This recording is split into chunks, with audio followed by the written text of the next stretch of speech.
అసలు మన సమాజాలన్నీ ఎలా నడుస్తున్నాయి, వాటి వెనకున్న కనిపించని శక్తులేంటి? ఈరోజు మనందర్నీ ఒక్కతాటిపై నడిపిస్తున్న ఆ శక్తివంతమైన ఉమ్మడి కల్పనల గురించి మాట్లాడుకుందాం. సరే, ముందుగా ఒక సూటి ప్రశ్న వేసుకుందాం. మానవ హక్కులు ఇవి నిజంగా ఉన్నాయా, లేక మనమంతా నమ్ముతున్న ఒక కథ? వినడానికి కొంచెం షాకింగ్గా అనిపించొచ్చు కదూ. కానీ మన సమాజం ఎలా పనిచేస్తుందో అర్థం చేసుకోవాలంటే మాత్రం ఈ ప్రశ్న చాలా అంటే చాలా ముఖ్యం. ఒకవేళ ఈ మానవ హక్కులు లాంటివి ప్రకృతిలో సహజంగా లేవని, కేవలం మనమే వాటిని సృష్టించుకున్నామని తెలిస్తే అప్పుడు ఏమవుతుంది? ఆలోచించండి. ఈ ఆలోచన మన సామాజిక వ్యవస్థకు నిజంగా ప్రమాదకరమా? ఈ నమ్మకం అనే పునాది లేకపోతే మన సమాజమంతా కుప్పకూలిపోతుందా? సరే, ఈ విషయంలో ఇంకాస్త లోతుగా వెళ్దాం.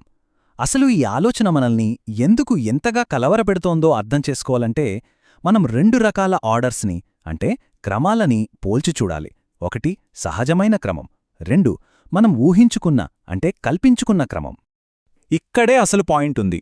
చూడండి, గ్రావిటీ లాంటి సహజమైన విషయాలు మనం నమ్మినా నమ్మకపోయినా వాటి పనవి చేసుకోపోతాయి, అవునా? కాని మానవ హక్కులు, డబ్బు ఇలాంటివలా కాదు. ఇవన్నీ ఊహాజనిత క్రమాలు. అంటే మనందరం కలిసి వాటిని నమ్మితేనే వాటికి విలువ. ఆ నమ్మకం ఒక్కసారి పోయిందంటే అంతే, ఆ క్రమం మొత్తం కూలిపోతుంది. అంటే దీన్ని బట్టి మన సామాజిక నిర్మాణాలు ఎంత సున్నితమైనవో అర్థం చేసుకోవచ్చు. అవి అచ్చం పేకమేడలాంటివి. దాన్ని నిలబెట్టాలంటే మనం నిరంతరం ఎంతో కష్టపడాలి. మనందరి నమ్మకం అనే పునాది కొంచెం కదిలినా చాలు, మొత్తం వ్యవస్థ కుప్పకూలిపోతుంది. ఇది మనల్ని ఒక ముఖ్యమైన ప్రశ్నకు తీసుకొస్తోంది.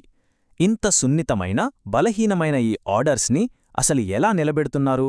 వెంటనే మనకు తట్టే మొదటి సమాధానం బలం, అంటే ఫోర్స్. ఆర్మీలు, పోలీస్ ఫోర్సులు, కోర్టులు, జైళ్లు ఇవన్నీ ఒక రకంగా బలప్రయోగానికి ప్రతీకలు.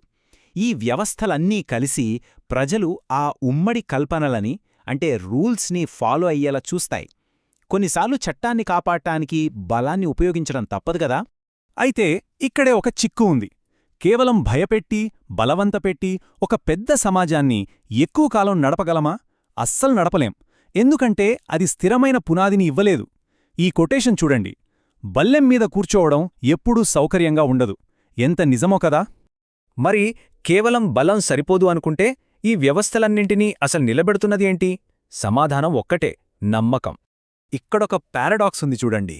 బలప్రయోగానికి చివరి మాట అయిన సైన్యాన్ని కేవలం బలవంతంతో నడపగలమా?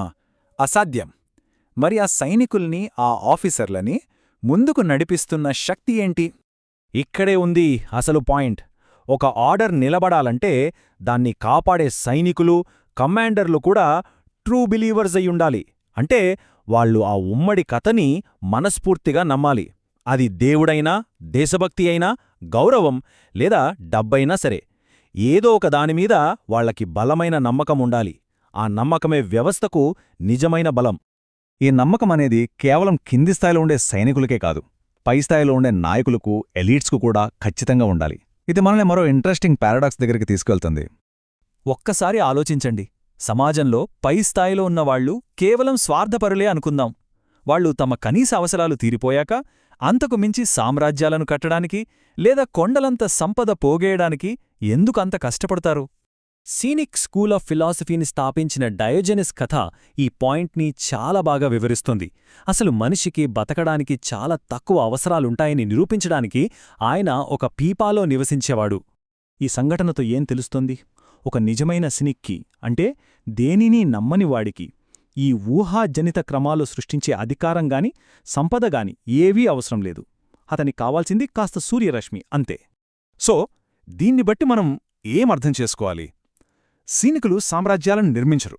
డెమోక్రసీ, క్యాపిటలిజం లేదా మతం ఇలాంటి ఏ వ్యవస్థైనా సరే 100 ఏళ్లు నిలబడాలంటే దాని నాయకులు, దాన్ని కాపాడే సెక్యూరిటీ ఫోర్సులు దాన్ని నిజంగా మనస్ఫూర్తిగా నమ్మాలి.